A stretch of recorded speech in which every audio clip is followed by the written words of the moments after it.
Tayo nga po. Maraming salamat po sa inyong pagbate. Ah, oo nga pala. This month is a Pastor's Appreciation Month, and I would like to ah, batiin din po yung mga nangangalaga. We're not here because of the title lang eh. But some of you ay meron din pong pastoral heart sa kanilang mga puso. Sa kanya-kanya po nating mga tahanan, nangangalaga po tayo. Sa kanya, yung mga nagli-lead po sa may mga ministries, no, small groups, kahit na walang nakakakita, ang Panginoon po ang nakakakita sa inyo. And He is faithful and just. No, na talagang ipag-bless din po kayo sa inyong ginagawa. Kaya ma-appreciate man kayo ng tao o hindi, no? Ang Panginoon po ang magbe-bless sa inyo. Amen po ba 'yon? Amen. So, Happy Pastors Appreciation Month sa mga mini pastors po natin, mga under shepherds po natin. Matanong ko lang po, meron ho ba tayong first timer?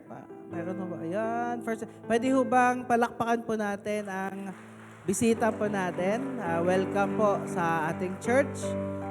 Mamaya po ay wag po muna ako kayong umuwi at gusto po namin kayong makausap saglit. Okay lang po. So welcome po sa ating church na Christian Church of Faith. Tayo po ay simbahan na itinataas ang ngalan ni Kristo. Sino ho nakapag-worship ng maayos kanina? Masarap ho mag-worship, ano? So hindi naman ho sa buhay po. Pasalamat po tayo sa buhay ni Brother Amil. No, praise God po sa kanyang buhay. But really, it is the presence of God. Yung presensya po ng Panginoon, yung nagbibigay po ng bigat doon sa bawat awitin nating inaawit, doon sa pagtaas natin ng kamay. It is the presence of God that we are after.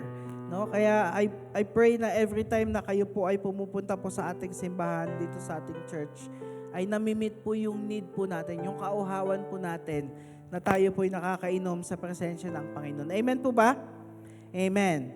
Okay, so still we are in the series of Victorious Life. Ngayong October po ay yan po ang ating series, Victorious Life. And we are on the 3rd week. At last week po ay nag-share po sa atin si Pastor Rene po. No? And pwede nyo ho bang tanungin ang inyong katabi, kamusta ang iyong puso? Ayan. How is your heart? No? A lot of times, kahit na ho tayo minsan magkakasama sa bahay, no? Minsan si Mrs. sama si Apple, minsan kinakamusta ko talaga siya. Kamusta? Kamustang mo? Kamusta devotion mo? Kamusta ka? Okay ka naman? Kamusta ka naman dito sa bahay? Nagkakamustahan kami. And that is one I appreciate doon sa aming relationship, is that we look at each other, no? Yung aming mga blind spot, yung aming mga likod, talagang kinakamusta po namin ang isa't isa. Kayo din, kamusta ho ang inyong mga puso? No? Sa mga mag-aasawa, minsan hindi na natin kamusta ka? Di ba? Minsan sa sobrang busy. Sa mga anak natin, nakakamusta pa ba natin sila? Sa mga magulang natin, nakakamusta pa ba natin sila? Mga mahal natin sa buhay, nakakamusta ba natin sila? Kamusta ang iyong puso? No? Kamusta ang iyong pusa? And, talking about our heart, yan. Yan ho ang itsura ng puso ng isang tao. Hindi po ganon.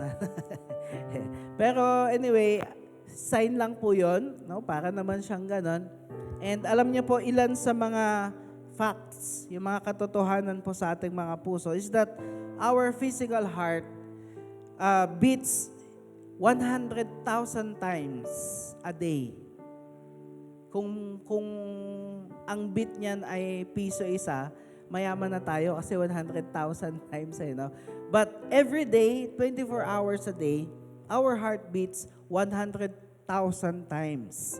And alam niyo po ba na every minute, ang ating mga puso ay nagpapump ng 1.5 gallons of blood every minute. So, total of 2,000 gallons every day ang pinapampo niyan sa ating buong katawan. No? Amazing po yung ating mga puso. No? Nakakatuwa. at tayo po ay meron pong mga puso. Gaano po ba kalaki ang ating mga puso? Pakiganon nga po yung kaliwang kamay po ninyo. Kaliwa, kaliwa. Left hand, yan. Ganyan po kalaki ang inyong mga kidney. Okay? Kidney. Okay. Kidney po yan, kaliwa. So most likely, ganito po kalaki ang kidney nyo. And sa kanan, ayan, ganyan po kalaki ang ating mga puso. You know, our right fist or right hand is slightly bigger than our left. Okay? So yung ating puso po, ganito po yan kalaki. So pag nilagay mo yan dyan, kaya yan po ang ating laki. Kalaki ang ating mga puso. Okay? Ang puso daw po natin, no, yan po ay, sa tuwing tayo po ay natutulog, yan po ay bumabagal ng pagbeat. Kaya nga po meron po tayong tinatawag na rest. No, kapag ikay nakakatulog, parang bumabagal po yung kanyang, from 60 beats per minute, ito po ay nagiging 40 na lang. No? And that is because tayo po ay nakakapagpahinga nga. And paano po natin makikita, maalagaan yung ating mga puso? Sabi nila, yung aktibidades po natin sa ating buhay, yun po ang magdidikta kung ang puso po natin ay tatagal pa or hindi. Na-imagine nyo po ba, sino na po ang nasa age 60? Meron ho ba? 70, meron ho ba? Line of 70? Hello po, Nay. Palakpakan po natin yung mga seniors po natin dito po. And amazing po ang Panginoon. Why? Because for the past 70 years, hindi po tumitigil ang puso po natin. It keeps on pumping. From the moment na tayo po ay na-conceive, no, ng ating mga magulang, tumitibok na po yung ating mga puso. And up until now, 70 years, grabe. Na wala pa tayo wala pa ako masyado sa kalahati. Pero, kayo po, 70 years, nagpapump pa rin yung inyong mga puso. Napakabuti po ng ating Panginoon. Amen po ba? Amen? 70 years of God's faithfulness sa ating mga buhay. And yung activities daw po natin, yan daw po yung magdidikta kung paano po or mapapahaba po ba natin yung ating, yung health ng ating mga puso. Okay? So, sabi ho nila, ang healthy daw po is 150 minutes of activity, intense to moderate, per week. Yan po ang maganda. Sino kaya nakakagawa nun dito? Ang alam ko may mga fitness dito guru. Wala ba? Okay? So, sino ho dito yung mga kasama sa Biggest Loser 2023? Ako sumali ako, parang hirap ata, no? Okay? So, sa mga workers po natin na sumali ng Biggest Loser, simulan na ho natin. Okay? But one of the things that I researched about is that, alam niyo po, ang isa sa mga risk factor ng ating mga puso ay ang depression. No? Once a person has a depression, most likely po ay magkakaroon ho siya ng problema sa kanyang puso. But praise God, kasi ang mga anak po ng Panginoon ay hindi po basta-basta tinatama ng depression. Amen po ba? Pag tayo nalulungkot, normal yan. Sometimes, papasok sa anxiety, hindi mapakali. But depression, hindi na po natin papaabutin doon. Why? Because we know that we have a God, we have a Father in heaven that really cares about us. And ito po, malamang will serve as a reminder sa atin na ang pinaka-highest day daw po na meron pong na-heart attack ay during the day of Christmas. No? And ito po yung research. Probably kasi merong lechon na kain ng kain. So, reminder po sa atin na let's take food in moderation, lalo na po sa Christmas day po natin. Okay? So, sabi ho nila that sitting o yung pag-upo is the new norm of smoking. Bakit kaya, Pastor? Kasi nga naman ho, kapag ikaw ay nag-i-smoke, masama sa katawan at ganun din po yung maghapong pag-upo. Ay tinamaan yata ako dito. Kasi maghapon ho ako nakaupo sa computer at and sabi ho nila, sitting is the new form of smoking. So magkaroon daw po tayo ng regular na exercise sa ating physical na pangangatawan. No? And I hope na i-workout po natin ito for the longest time. No? Praise God po sa ating mga puso. Tumitibok pa po ba? Yan. Kung tumitibok pa po yan, then praise God because we are still alive in our physical body. No?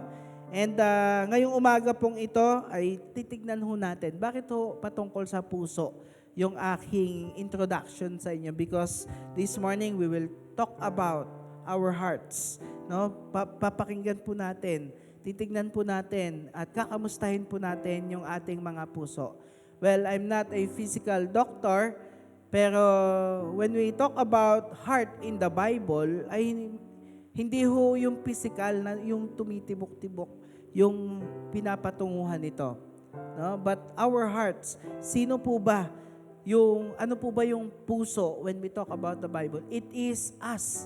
It is yung inner being po natin, yung ating spiritual life.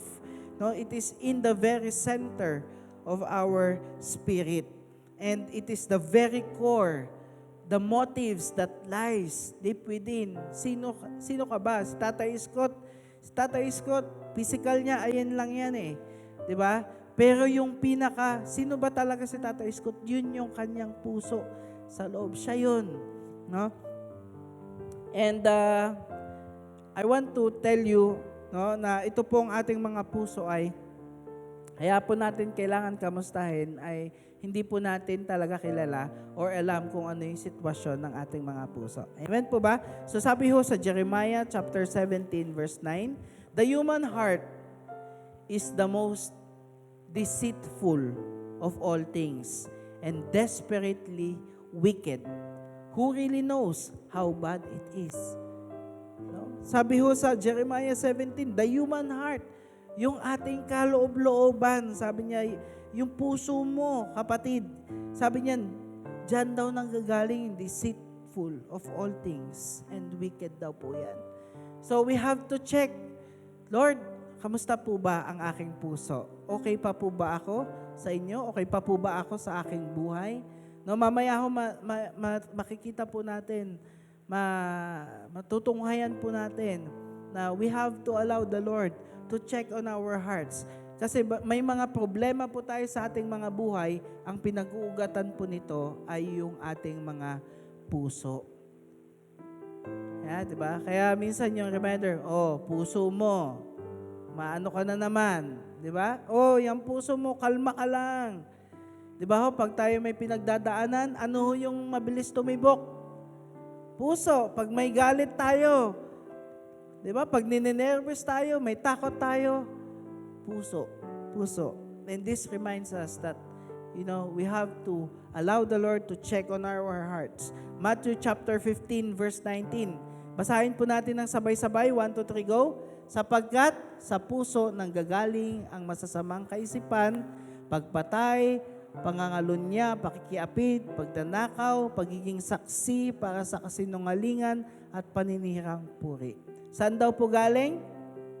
Sa puso. So every time that this happens at nakikita po natin, no, road rage, meron na naman. Every time na nanonood ako ng balita, may mga road rage. Lahat po yan pinanggalingan sa puso, no? May napanood nyo ba 'yon yung yung truck, 'di ba? Truck driver, 2 truck driver nagkagit-gitan, nagalit yung isa, bumaba yung isa, sinagasaan niya. Bakit? Saan nanggaling yon? Sa kanyang puso. Galit. Road rage. No? So you see, almost every issue that we have right at this moment comes from our hearts. Kaya yung nabasa natin kanina, doon daw po nanggagaling. Kaya, Lord, prayer natin ngayong umaga, Lord, check mo, Lord. Magpa-check up po tayo sa ating Panginoon. Amen po ba? Even in the first week, yung unang first week po natin sa Victorious Life Series, kung naalala nyo pa po, ano-ano po yung mga dapat natin pagtagumpayan? Unforgiveness. Saan galing? Sa puso. Insecurities. Sa puso. Love of the world, unwillingness to admit faults. Sa puso po lahat yan. Ano pa ho? Ang mga pwede ho nating dapat alisin para tayo magtagumpay sa ating buhay pananampalataya. Yung mga jealousy, yung masyadong seloso, selosa, saan galing yon? Sa puso. Di ba? Yung pagiging masyadong nakatingin sa salapi. Lovers of money. No, nakatingin na sa pera, yun na yung nagdadrive sa kanya sa issue po ng puso. No? Pagiging maramot o pagiging kuripot. Ilocano daw po. Ako po, Ilocano po ako. Kuripot ba ka, Paul? Sometimes. Masinop lang. Okay? Pero pati daw po yung pagiging maramot is an issue of our hearts. See? Makaramihan po ng negative na nakikita po natin sa ating buhay ay galing po sa ating mga puso. But, Pastor, puro negative yata yung sinasabi mo. Hindi po. Dahil ang realidad po ay naipanganak po tayo mga tao, meron na hong bundle sa ating mga puso. That's why we have to ask the Lord, Lord, can you please take out, alisin niyo po sa aking puso yung mga bagay na hindi makakabuti sa akin. Alam niyo po ba, one Thursday, dahil meron ho tayong midweek, may nagpark ho dito na kapatiran ho natin. Bumili ho ng bagong motor. So, siguro sa excitement niya, nilak niya lang yung kanyang helmet sa kanyang motor. And paglabas ho namin, wala na ho yung helmet. Nakasama nung motor na brand new. Yung lumang helmet, iniwan. Ang gusto lang nung, choosy na rin ngayon yung mga no? Gusto yung mga bago, mga brand new. At wala na ho yung helmet, kinuha po yung helmet. So, sabi ko kagad kay Lord, Lord, di mo pinantayin, Lord? Pero alam niyo po ba na minsan unfair kay God na tinatanong natin, Lord, bakit? Kasi kaya may nawalang helmet kasi may taong masama na gusto manguha ng helmet. Anong kinalaman naman ni God dun? Di ba? So, ibig ko sabihin, kaya may nawalang helmet kasi may taong nasa puso niya ay kuhanin yung helmet na yan. Because sa Singapore, no, kahit po maiwan mo yung cellphone mo dyan or yung camera mo dyan, hindi ho basta-basta yan mawawala. No? Because they are afraid of the government. So, ibig ko sabihin, puso ang usapan po natin dito. Okay? But be mindful of this that God wants to change our hearts. Gusto ng Panginoon alisin yung mga tinik, yung mga dapat alisin dyan. Di ba pag nagluluto kayo ng adobong puso ng manok, kailangan nating linisin para masarap. Di ba? Tanggalin mo yung mga dugo-dugo, talagang kakat mo, anuhan mo ng asin, di ba? Babad mo sa suka. No? And, ganun din ang ating Panginoon. Lord, tanggalin niyo sa aking puso yung mga bagay na hindi nakakabuti sa akin. Yung mga bagay na hindi healthy sa akin. So that yung mga negative na meron tayo sa ating puso ay ma-redeem at magkaroon tayo ng victory sa ating mga puso. Kaya ang title po natin ngayong umagang ito is Victorious Heart. Pakisabi ho, Victorious Heart. Okay. Let's pray. Samahan niyo po ako sa isang panalangin. Lord, salamat po sa aming mga puso. Truly enough that it is a reminder of your goodness. It is a reminder, Lord, of the life that you has given us. Habang tumitibok, Panginoon, ang aming mga puso, ay naalala po namin, Panginoon, na kayo po ang nagbigay ng buhay namin. Help us, Lord, to take care of our physical heart, physical body, as well as our life. Panginoon, hindi po namin alam kung ano po yung totoong nilalaman ng aming mga puso. Kaya Lord, please, I pray this morning that you would reveal it to us personally sa bawat isa and deal with us. Hindi lang i-reveal, Panginoon. Huwag niyo lang po ipakita. Pero Panginoon, alisin niyo po ito. Operahan niyo po ang aming mga puso so that lalabas po kami sa lugar na to, Panginoon, na kami po ay na-relieve, kami po ay nakalaya sa mga bagay na nakaukit sa aming mga puso. Salamat, Panginoon. And we declare this by faith in the name of the Father, Son, and the Holy Spirit. Amen, amen, and amen. Okay? So, tayo po ay tumungo po sa ating mensahe ngayong umaga. Una pong, meron ho ako 3 i-share sa inyo patungkol ho sa ating mga puso. And una po, gusto ko pong ipunto sa atin patungkol sa ating mga puso. Nakaka-relate naman lahat, ano? May puso naman lahat, ano? Okay, meron ba? Nanay ay, meron? Okay. So, narinig nyo na ho ba yung katagang, kung ano ang nasa puso mo, sundin mo. Narinig nyo na ba yun sa mga kabataan o sa generation lang namin? Merong dance group, yun ang kanilang outcry. Kung ano ang nasa puso mo, sundin mo. But in reality, hindi po siya healthy. Okay? Bakit? Kasi number 1 point po natin ay hindi natin kilala ang ating mga puso. We don't really know what's inside our hearts. We do not know ourselves and what is our real needs are. Hindi natin ganun kakilala pa. Pastor, sarili ko to buhay ko to Oo, kapatid, buhay natin yan. But if we look inside our hearts, we will be surprised na meron pala tayong mga bagay sa buhay na ito na hindi pa natin kilala ang ating mga sarili natin. No? So, probably, yung sinabi ko kanina, kung ano yung nasa puso mo, sundin mo. Probably, these are for unbelievers, sa mga hindi mananampalataya, those who do not have a relationship with God. Ito na po yung best option po nila. Sa bagay kasi, saan pa sila kukuha ng guidance nila? Saan pa sila kukuha ng basis nila sa buhay nila kung hindi sa kung ano yung nararamdaman nila? But for us Christians, hindi po kung ano yung nasa puso natin, susundin natin. Kung hindi, kung ano yung nasa puso ng Diyos, yun ang susundin natin. Because when we are, or we declare, or we know that we are following Christ, then we know that it is not our life anymore. Galatians 2:20. Hindi na po tayo, in the life that I live by faith in the Son of God who loved me and gave Himself for me. Ang buhay po natin ay, binubuhay po natin, hindi na po para sa buhay na sarili natin, pero para kay Kristo na po. Amen po ba doon?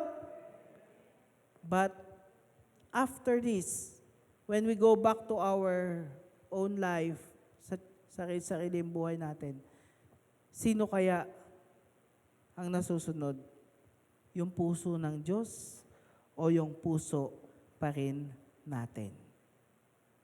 Sino kaya? No? And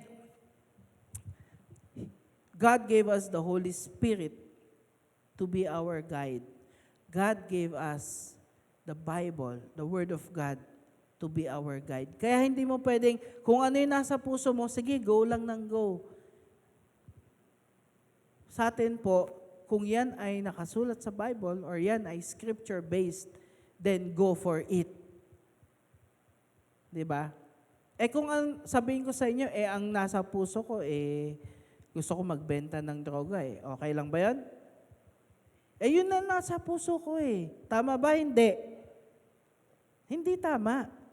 Kung ang gusto ko mang-chicks na mang-chicks kahit may asawa ko yun nasa puso ko Yun yung nakakamdaman ko sa puso. Tama ba o mali? it is still according to the Word of God. No? Kaya nga po, marami pong mga unbelievers, mga kapatid, they don't like to be Christians. Ayaw po nila maging Kristiyano. Bakit? Kasi alam nila na kapag sila, or kahit hindi Christian, ayaw nilang mag-attend, ayaw nilang ma-involve sa spiritual na bagay. Alam niyo ba kung bakit? Because they know in their hearts and minds na kapag sila ay sumunod kay Kristo, hindi na nila magagawa kung ano yung gusto nilang gawin. You see?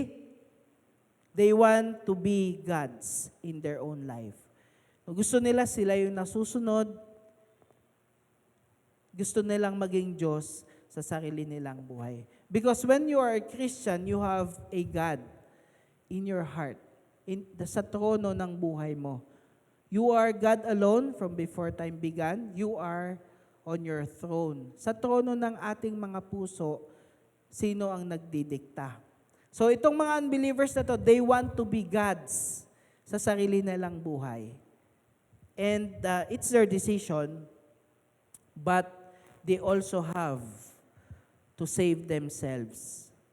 Diba? Kailangan din nilang isave yung kanilang sarili. O pastor, okay lang pala na hindi maging Christian kasi, magagawa ko lahat ng gusto ko. O gawin mo lahat ng gusto mo. Pero pagdating ng paghuhukom at pagdating sa kabilang buhay, yari ka. Kasi hindi mo sinunod yung maglilid sa kalangitan. Gusto mo lang sarili mo. The consequence of following your heart instead of following the Lord. So, ang isang Kristiyano, hindi siya basta-basta sumusunod sa kung ano yung nararamdaman niya. Pero, tayo pong mga Kristiyano, ay ang panalangin natin, Lord, let your will be done in my life. Ano po ba yung kalooban po ninyo? Kaya nga po, when we decide, we really look, Lord, kalooban niyo po ba? Lord, is it your will? Kasi kung hindi, may problema. No? Pag ikaw ay Kristiyano. So, minsan, may mga bagay sa buhay natin, sa mundong ito na, minsan akala kasi natin, or akala ng mga tao, yun na yung solusyon doon sa kanilang hinahanap ng kanilang puso. No? Minsan, pagkatapos natin makamtan yung mga bagay na ito, feeling natin masasatisfy na tayo. Feeling natin magiging okay na yung puso natin. No? Siguro pag nagkaroon ako ng ganito, okay na ako. Kakalma na ako. Pero pag nakuha mo naman yun, di ba? Pag nakuha mo yung unit na gusto mo, iPhone, ano na ba ngayon? iPhone 65 na ba ngayon? 15, di kasi ako ma-iPhone eh. Pag nakuha mo yung iPhone 15 at may lumabas na iPhone 16, iPhone 17, tignan nyo, bago. Di ba? Why? Yung puso natin, yun ang nagsisik ng mga bagay-bagay. Even in relationships. Siguro pag naging boyfriend ko to si Piolo Pascual. Siguro okay na okay yung buhay ko. Pero makita natin may mga problema pa din. It is in the issue of our hearts na kailangan po natin makita. Because the natural human mind and the natural human heart doesn't really know kung ano po yung kailangan nila. Tayo din, Lord, ano ba talaga ang kailangan ko? Sino ba talaga ang kailangan ko, Lord? Para masabi ko na talagang satisfied na ako. No? God, paano po nire-reveal ng Panginoon kung ano yung nasa puso natin? Kasi hindi nga natin kilala eh. No? God will allow us to go through seasons of life. Minsan, papadaanin tayo ng Panginoon sa difficult and dry times. Difficult and dry times. Pag tayo dumaan sa paghihirap sa buhay natin, doon ma-expose yung laman ng ating puso. Lord, ito na lang yung huling bigas namin. Kakapit na ho ba ako? Tatawag na ho ba ako ng mekos-mekos? Ha? Will I take the risk, Lord? Wala na, ito na huli. You know, it will reveal our hearts. Hindi, Lord, sabi mo sa iyong salita that you will provide for your children. Hindi niyo po kami pababayaan. I will take my ground and wait for what will you do in my life. You see, natetest, nare-reveal yung laman ng ating mga puso pag tayo'y nasa difficult situation. That is also true in our work. Sa trabaho natin, napakahirap. No? Ano ba yung nasa puso natin? Makikita natin lalabas. No? Sa ating mga finances. No? And sometimes, hindi lang sa mga down moments tayo papadaanin ng Panginoon, but He will also allow us to go through good times. Pag maganda naman yung ating sitwasyon sa buhay, makikita din yung laman ng ating mga puso. Okay yung aking finances. I don't have to go to church anymore. Hindi na ako dependent sa iyo, Panginoon, ha? Ako naman yung naghirap dito. Church, saan na yan? Masyado kong tutok dito. You see, it reveals the condition of our hearts. Okay? And the purpose of that is to expose our hearts before the Lord. Para ipakita sa atin ng Panginoon, ano ba anak yung nilalaman talaga ng iyong puso. You know, God will use circumstances sa ating mga buhay to expose us. Sabihin mo kay Lord, Lord, gusto ko pong maging patient. Gusto ko pong magkaroon ng patience sa aking buhay. Pag uwi mo sa bahay, kita mo ang kalat-kalat. Expose ng Panginoon. Akala ko ba, anak, gusto mo maging patient? No? Lord, ayoko po ba, Panginoon, masyadong magagalitin. Tapos,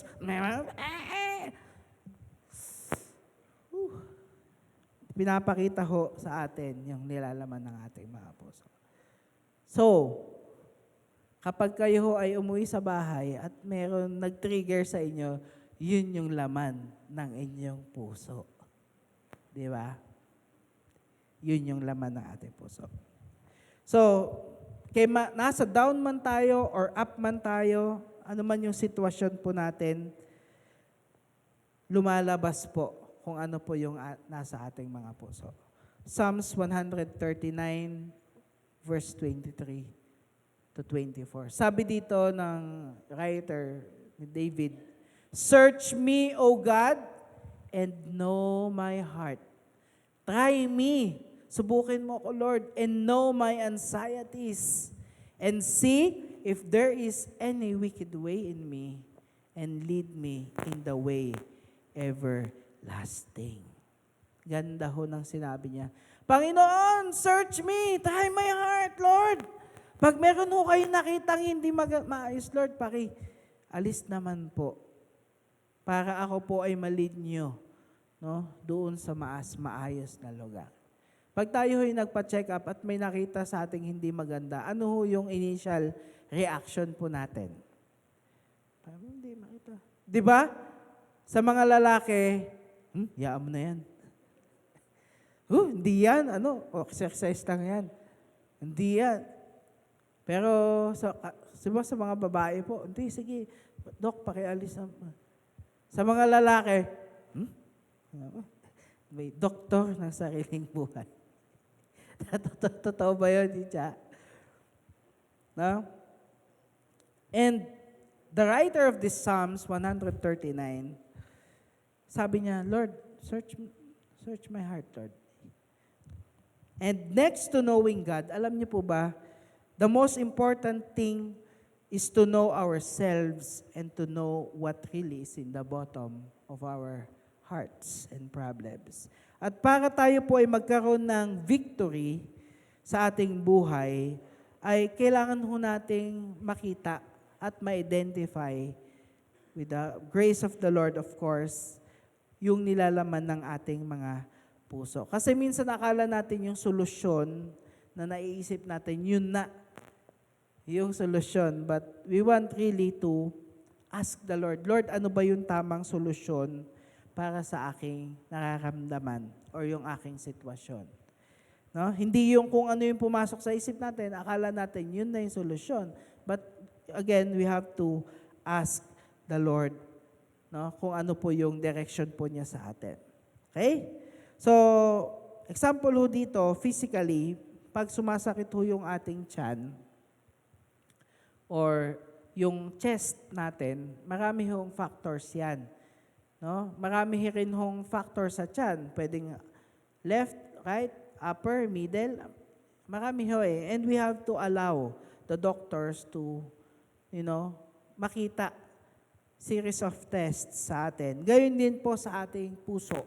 Pag may nakikita tayong problema sa ating mga buhay, bakit kaya palagi akong magagalitin? Palagi kaya akong naiinis sa mga tao? No? O kaya, bakit kaya laging naiinis yung mga tao sa akin? Baliktad naman, no? Bakit kaya marami nagagalit sa akin? Itong mga to, sinisiraan ako nito, naiinggit itong mga to sa akin. Marahil, totoo. Pero marahil, totoo din yung nararamdaman nila. Kasi kaya pala naiinis sa'yo, paano? Pag gumamit ka ng banyo, hindi mo sinasara yung mga bagay-bagay. Kaya pala nagagalit sa'yo yung mga katrabaho mo kasi pag kumain ka sa pantry, pagkatapos mo, puro kanin-kanin yung mga... Diba? You see, we have to see, bakit ganun siya sa akin? Ako ba yung may problema o siya ang may problema? And minsan, dyan po talaga na-expose. Sa mga mag-aasawa ho dito, baka makarelate ho kayo. Di ba ho kapag meron tayong argument sa ating mga irog, lalo na sa mga early stage of marriage, sa mga bata-bata pa lang, no? Minsan, magkakaroon kayo ng argument, ako ang tama. Hindi, ako ang tama. Kasi ikaw no? Nagkakaroon tuloy ng... Dumaan po ba kayo doon, Kuya Ramil? Di ba lahat naman tayo dadaan doon? Di ba tayo dumadaan din tayo sa ganun? Ako ang tama, siya dapat yung magbago. Pataasan ng pride, ano? At the end of the day, magpapakumbaba tayo, tayo pala talaga yung may problema. Tayo pala dapat yung pinagsisimulan ng pagbabago. You know, this is one of the very common, kilala niyo si Gary Chapman. Gary Chapman is a well-known counselor in the US. At siya po ay nagka-counsel ng mga mag-aasawa. And sabi niya sa kanyang libro, one of the most common na natatanggap niyang problema sa mag-aasawa is that yung reklamo nila patungkol sa kanilang asawa. And if we relate this in our lives, minsan may mga mahal tayo sa buhay, may mga nakakasama tayo sa buhay na ang dami nating nakikita sa kanila.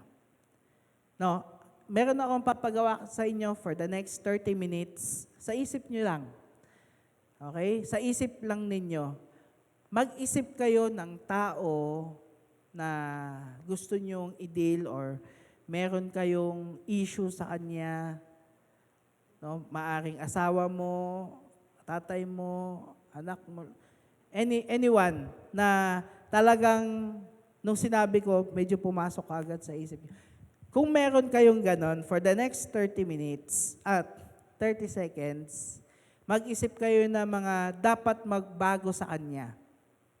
Ano yung mga dapat magbago sa kanya? Okay ba? Okay, 30 minutes at 30 seconds. Okay, pwede hong asawa, pwedeng ka-relationship ninyo, katrabaho ninyo, kasama sa bahay, nanay, tatay, etc. Isipin nyo na lahat. Isiksik nyo sa 30 seconds. No? Isa-isahin nyo na. Okay, 30 seconds starts now. Ipo-point out nyo lang, dapat magbago siya. Ito, dapat.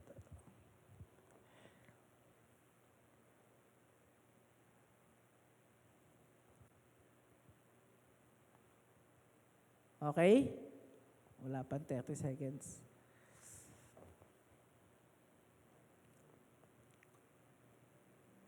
Yung mga sana ninyo, sana naman ilagay sa sana. Meron? Meron ba? Okay, 30 seconds up. Sino dito ang nakapag-isip na sana may magbago sa kanya? Yan, mga honest people. Sino dito yung kulang? 30 seconds. No? Oh, meron daw kinulang. And then, this time, another 30 seconds naman po, kung ano naman yung mga dapat magbago sa buhay natin, sa sarili natin. 30 seconds starts now.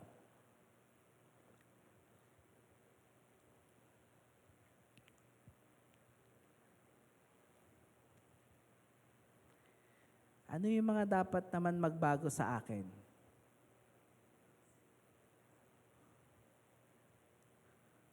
Dan? Tapos na po? Okay, tumatango na yung iba. Okay? Okay. So if we're done, my question is this.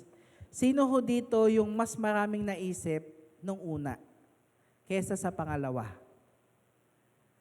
Sino dito yung ang dami mong iisip na sana ganito, sana ganyan siya. Pero pagdating nung pangalawang 30 seconds, tapos na kaagad. Ito lang yung akin, ito lang yung babaguhin ko. Yun lang. Yung iba, siguro, wala naman akong babaguhin sa sarili ko. Siya ang may problema. Siya ang magbago. Hindi ako. You see?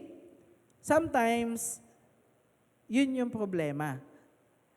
We try to look at other people, even our spouses, yung mga asawa natin, na dapat magbago siya. Pero pagdating sa buhay natin, gapiranggot lang yung gusto natin magbago. And sabi sa Bible, bago mo alisin or bago mo tanggalin, sabihin na, oy, may hindi muta, yung sabi sa Bible, troso sa'yo. Pero may speckle ka sa mata, may ka. Sabi ng Panginoon, bago mo sabihin yan sa kapwa mo, tanggalin mo muna yung troso sa mata mo.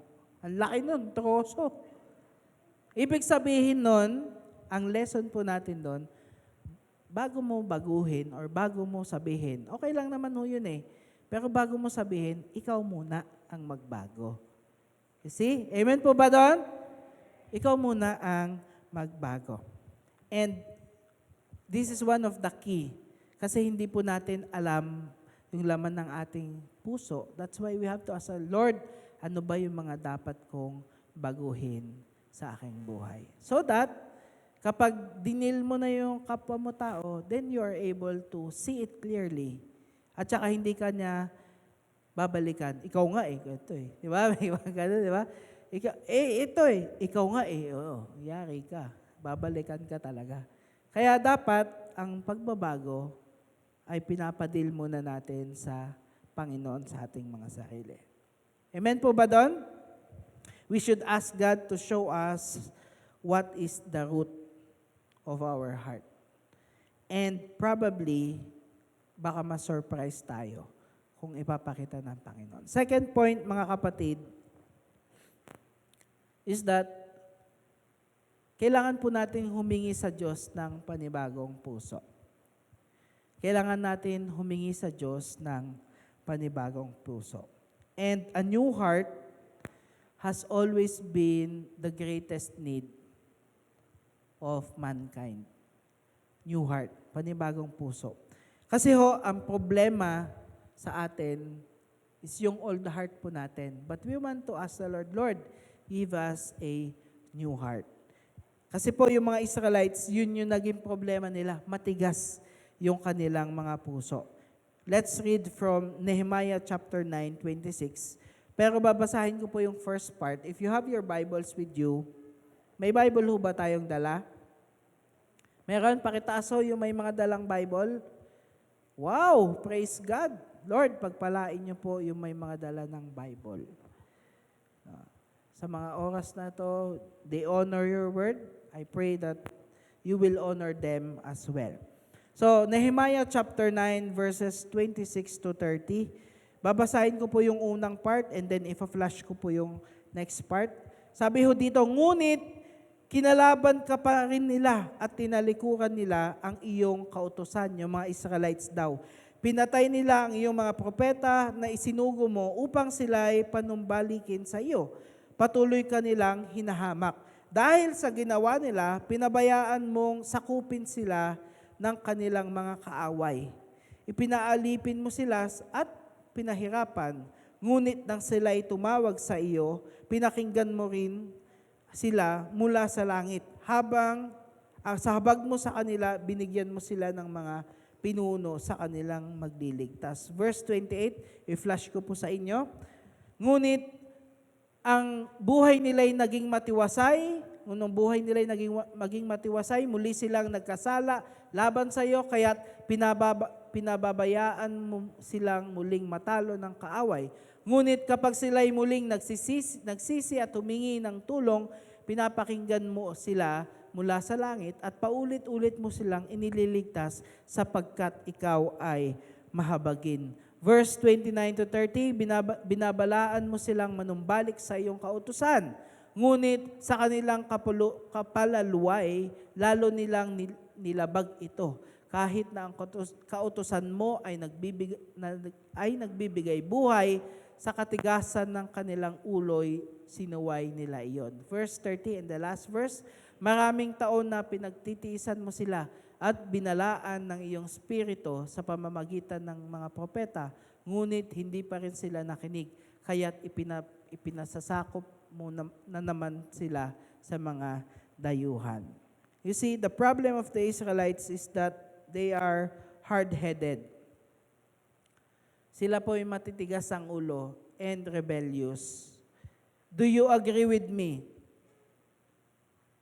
At sometimes, ganun din tayo. Do you agree with me? Matitigas ang ulo. And nakita natin dito that God allows series of trials. Parang yung nakakanasan na naman ngayon ng mga Israel ngayon. No? Again, God allowed attacks, and then probably they will call upon the Lord. No? Tatawag na naman sila sa Panginoon. You know, I was speaking to a friend pastor who is living in Israel. I asked him, Pastor, paano po yung same-sex marriage dyan? Sabi niya, legal dito ang same-sex marriage. Sabi ko, Pastor, paano kayo nagkakasal? Kasi kung legal dyan, at pwede ho kayong i-demanda kapag legal dyan at ayaw niyo ikasal.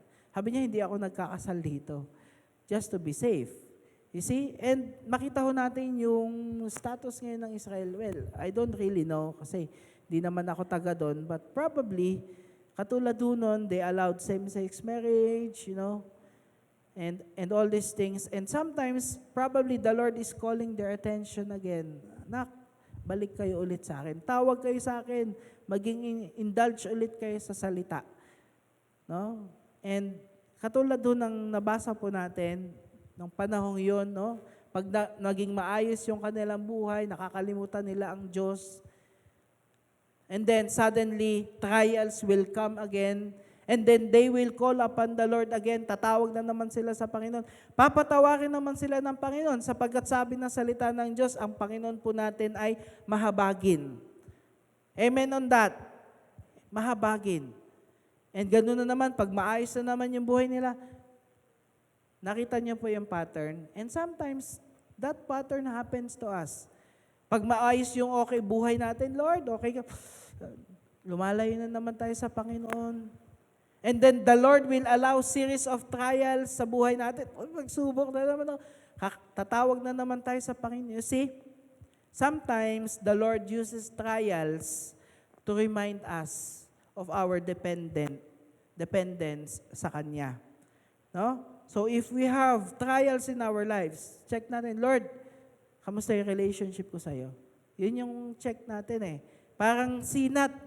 Pag may lagnat tayo, ibig sabihin may problema. No? Minsan kasi, yung mga tao daw inaalis yung lagnat.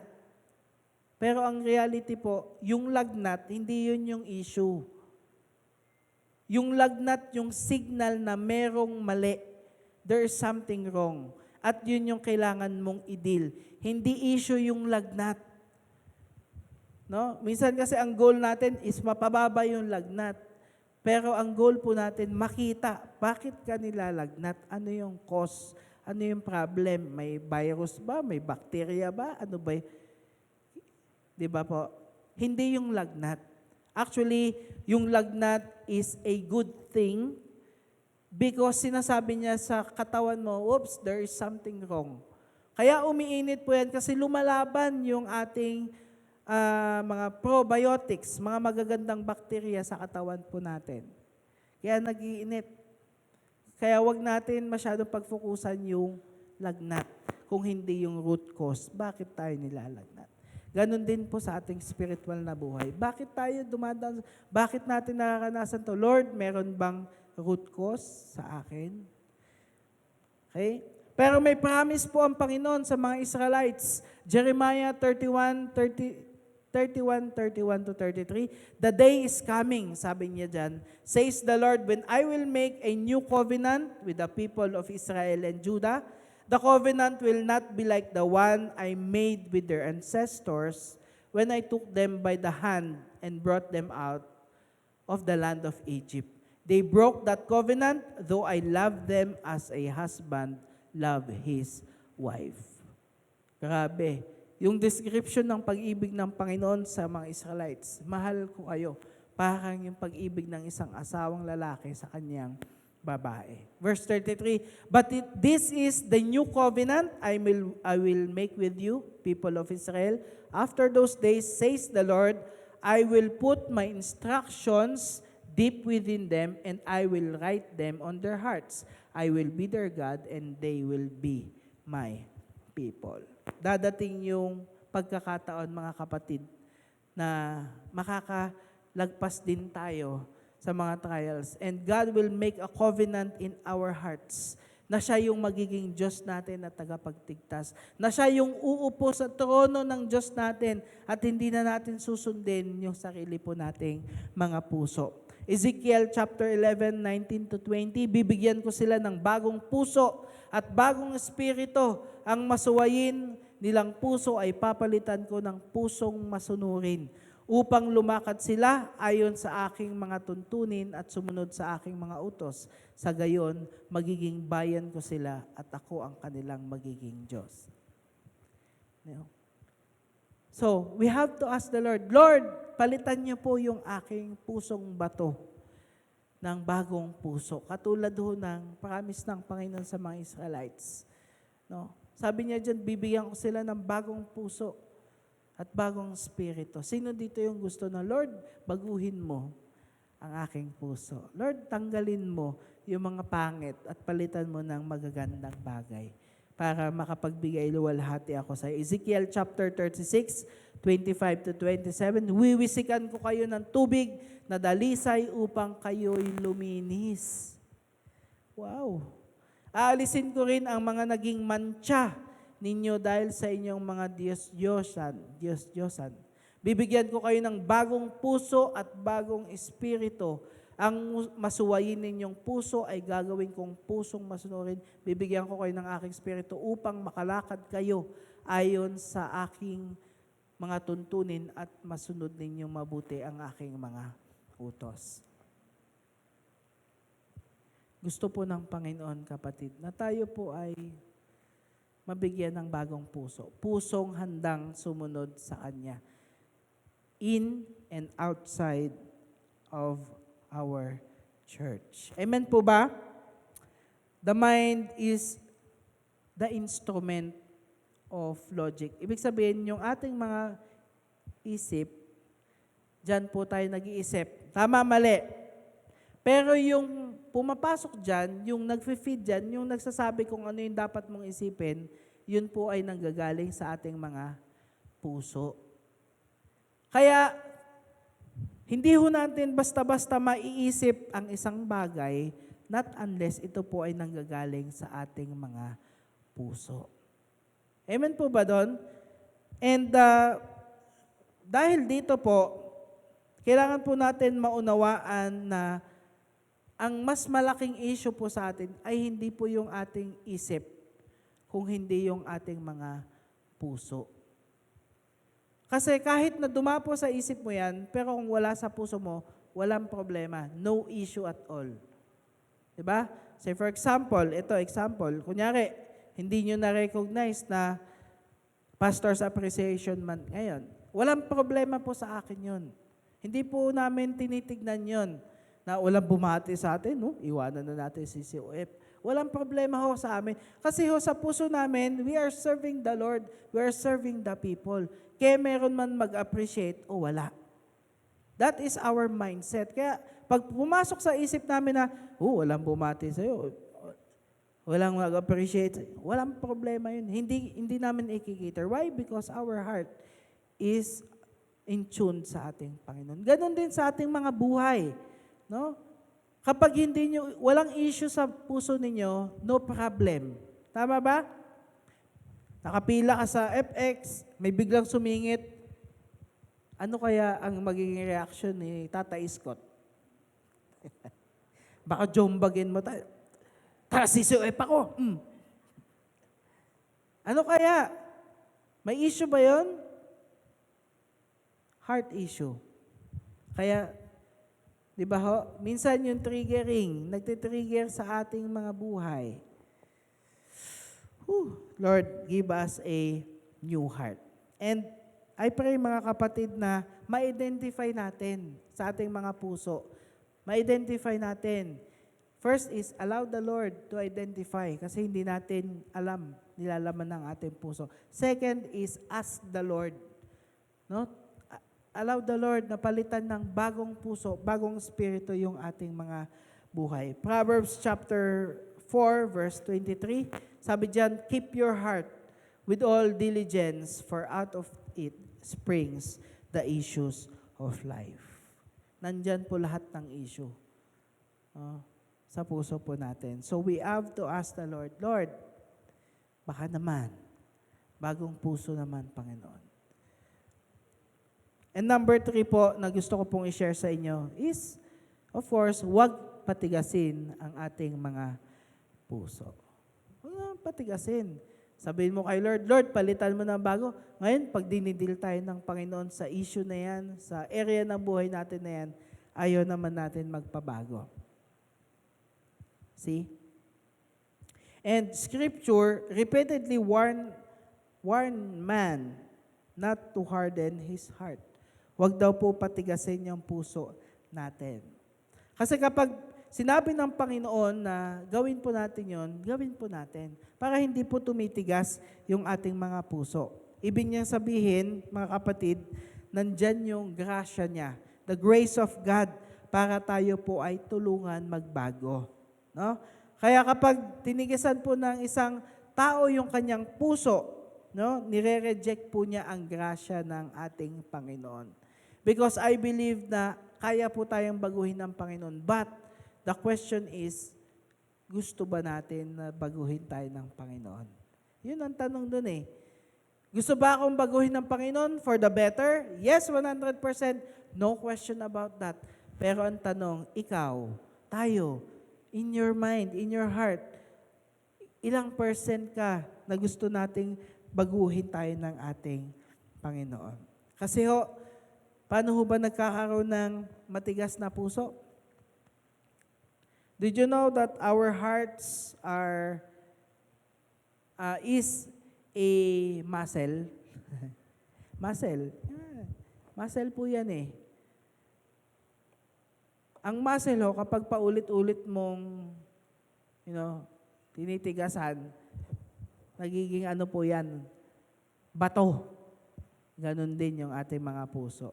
Dinidil tayo ng Panginoon, nire-reject mo. Dinidil ka ng Panginoon, nire-reject mo. Hanggang dumating yung time na antigas na ng puso mo, hindi mo na kayang ipadil sa ating Panginoon. No?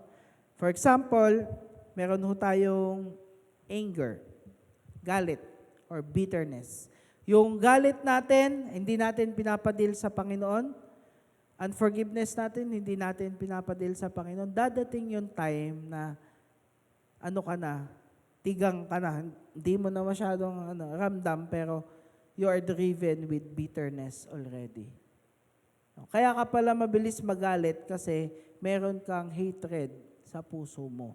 Kaya pala ganun ka magtumingin sa kapwa mo kasi deep inside your heart,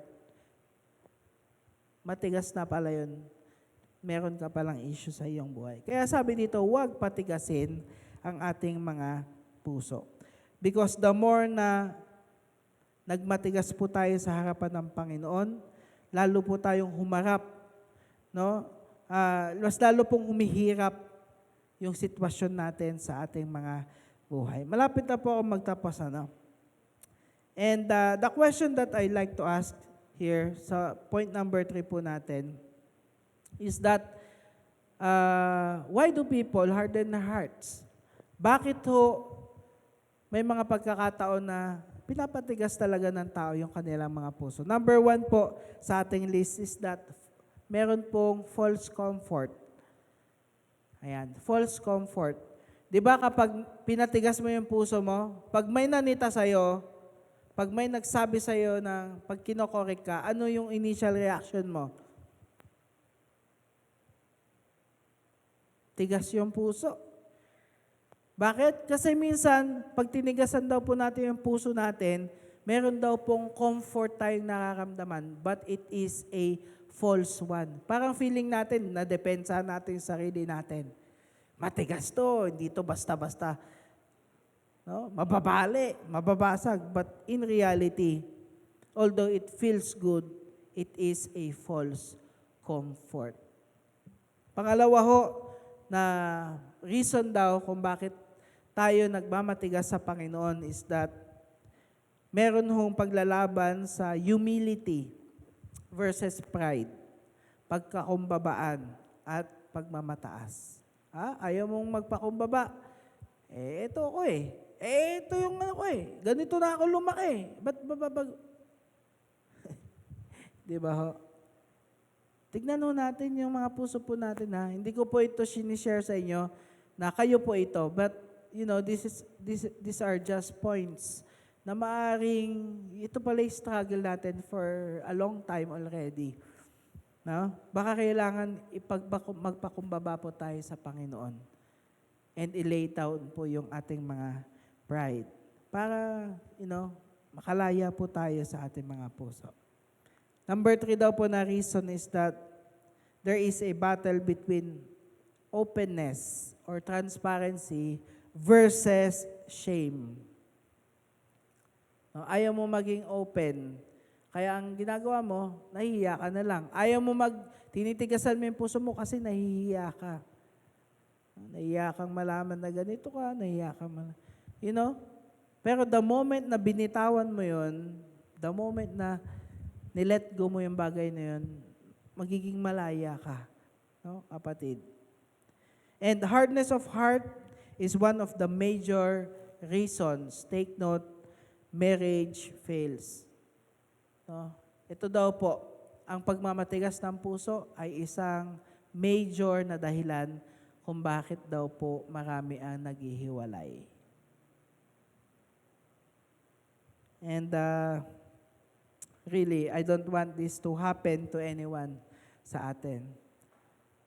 Hardness of heart is the inability, wala ka ng kakayahan magpatawad. You don't care anymore. Wala na akong pakialam sa'yo. Sa mga palabas lang natin napapanood yun, di ba? Pero nangyayari sa reality ng buhay. Wala na akong paki sa'yo. Yung mga anak mo ganito. Wala na rin akong paki sa'yo. Manigas ka. You see? May mga ganong mga alitan. Akala natin, di ba? Parang ngayon, nadidiscuss natin. Tinatawa. But in reality, meron talaga nangyayari. Wala nang forgiveness, wala nang, you don't care anymore, hanggang sa lumamig na yung puso. And pag nanlamig na ang puso, frozen heart, matigas na. No? Frozen heart na siya. And even in these last days, no? Ngayon pong last days natin, katapusan ng mundo, makikita ho natin na meron hong panlalamig ng pag-ibig. Meron hong panlalamig sa ating mga puso. Basahin po natin saglit Matthew chapter 24, verses 4 to 13. By the way, itong Matthew 24 po ay future. No, future po natin na mangyayari sa mundo po natin. Ano? You don't have to go to Madam Auring para magpahula ano mangyayari. Ito na po yun, Matthew chapter 24. Sumagot si Jesus, mag-ingat kayo upang hindi kayo mailigaw ni numan. Marami mapaparito sa pangalan ko at magpapanggap na sila ang Kristo at marami silang maliligaw. Huwag ho kayo magpapaligaw, ha? Dalawa yan, magpapaligaw at saka magpapaligaw. Yan. So, verse 6, makakarinig kayo ng mga labanan at makakabalita ng mga digmaan sa iba't ibang dako. Meron na? Meron na? Meron na. Ngunit huwag kayong mababahala dahil talagang mangyayari ang mga iyon. Bagamat hindi pa iyon ang katapusan ng mundo. Okay? Maglalaban-laban ang mga bansa at gayon din ang mga kaharian. Nangyayari na po. Okay? Maaring mangyari pa din. Kasi dalawang bansa pa lang yung naglalaban, Ukraine, Russia, ngayon Israel at saka Hamas. No? Magkakaroon ng taggutom at lilindol sa maraming lugar. Nangyayari na po. Nangyayari na rin po. No? In Africa and sa Utopia po, marami na po ang nagugutom. Ang lahat ng mga ito ay pasimula pa lamang ng mga paghihirap tulad sa isang babaeng manganganak. Paano ho ba manganak ang isang babae? Hindi naman ho agad bulwak agad di ba? Hindi.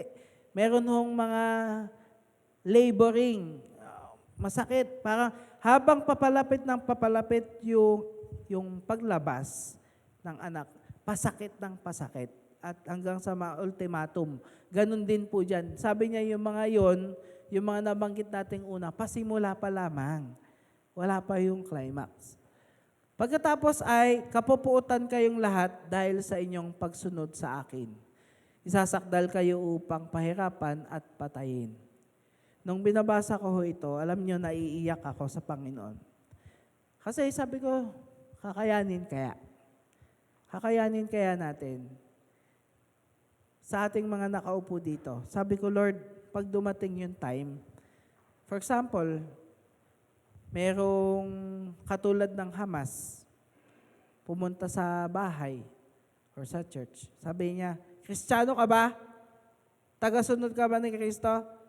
Titigukin ko to si Zion. Ano? You see? Hindi madali. Pero sinabi ng Bible, maaaring pagdaanan po natin mga bagay na to. Pagkatapos, kapuputan kayong lahat dahil sa inyong pagsunod sa akin. Once na dineclare mong Christian ka, tingin sa'yo KJ, baduy. No?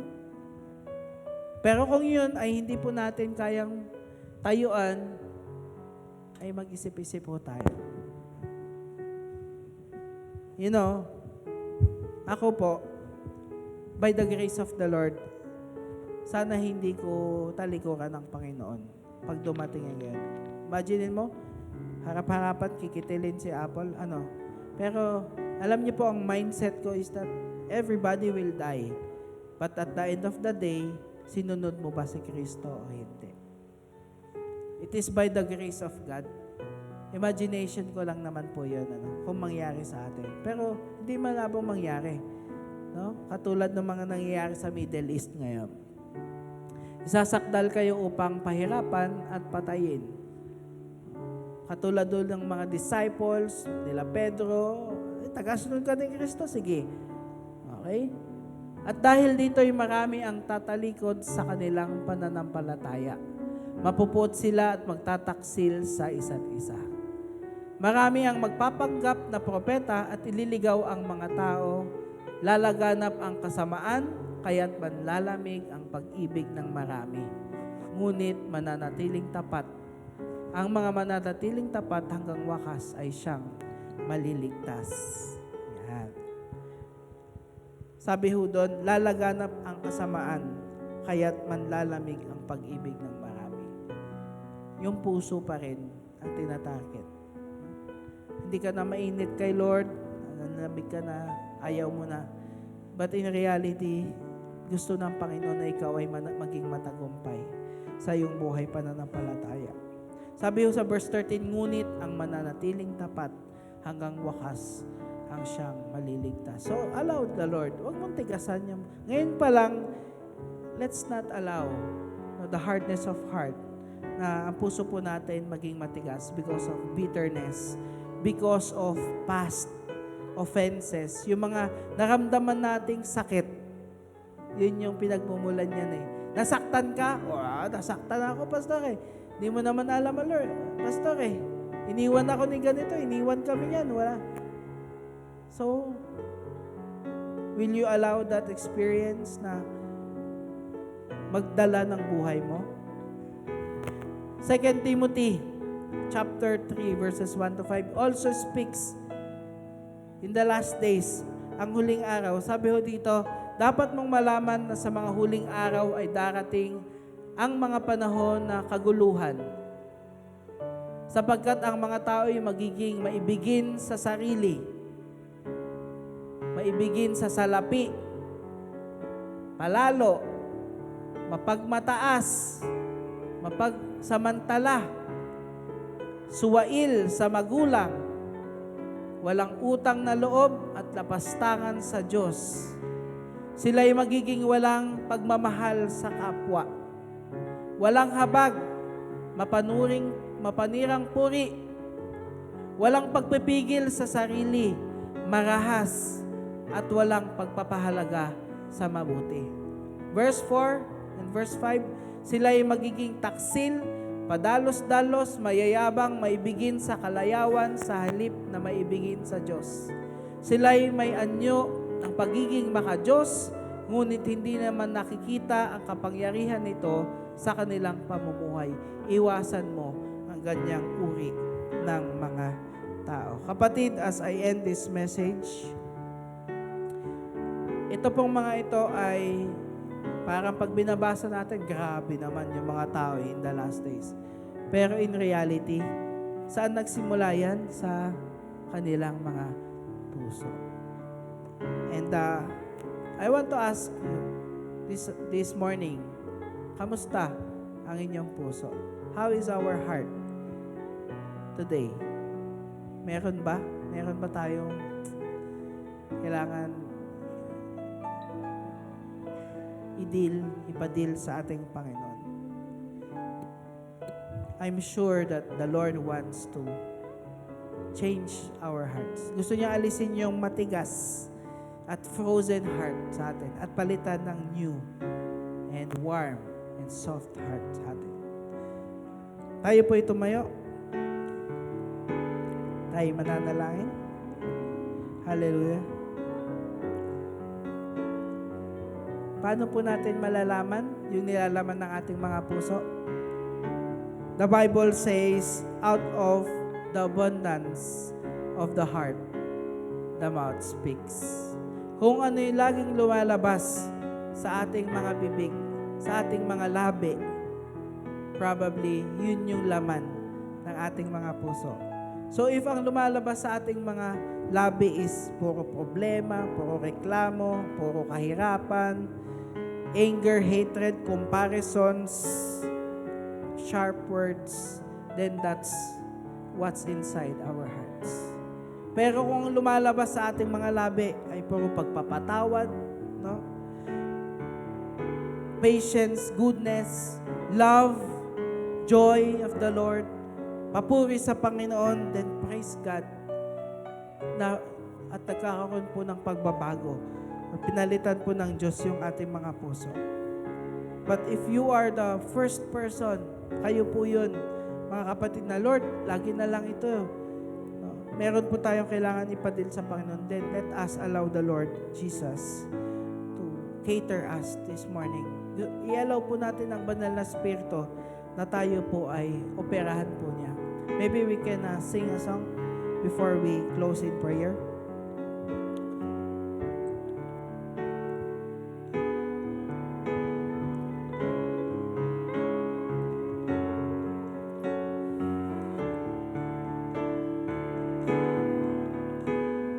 Thank you, Lord Jesus.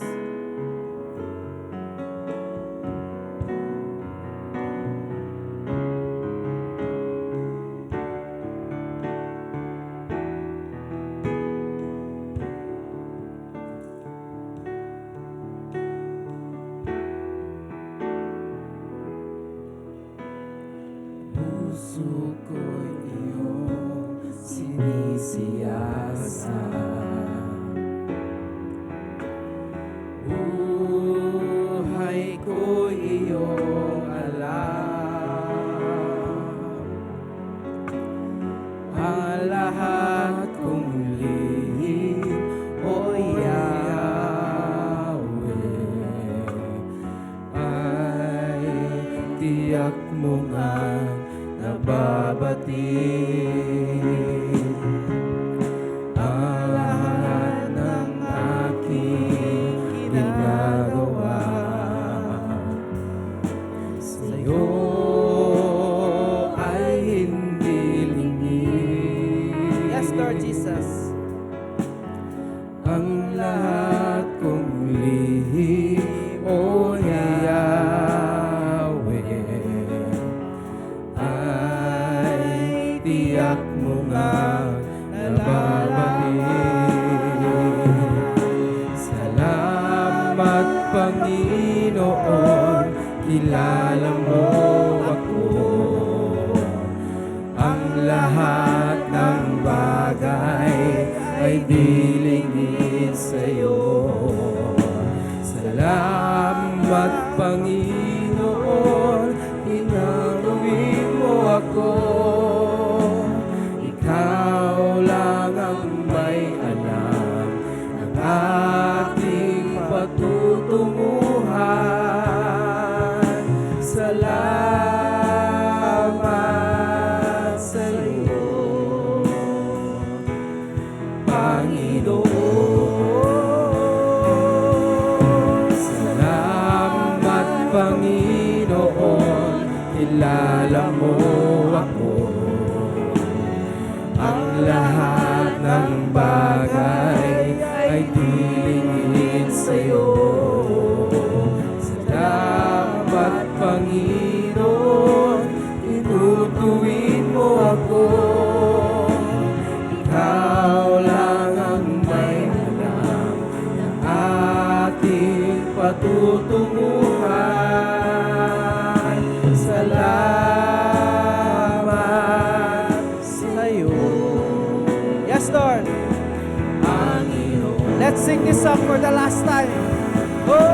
Salamat, Panginoon, kilala mo ako.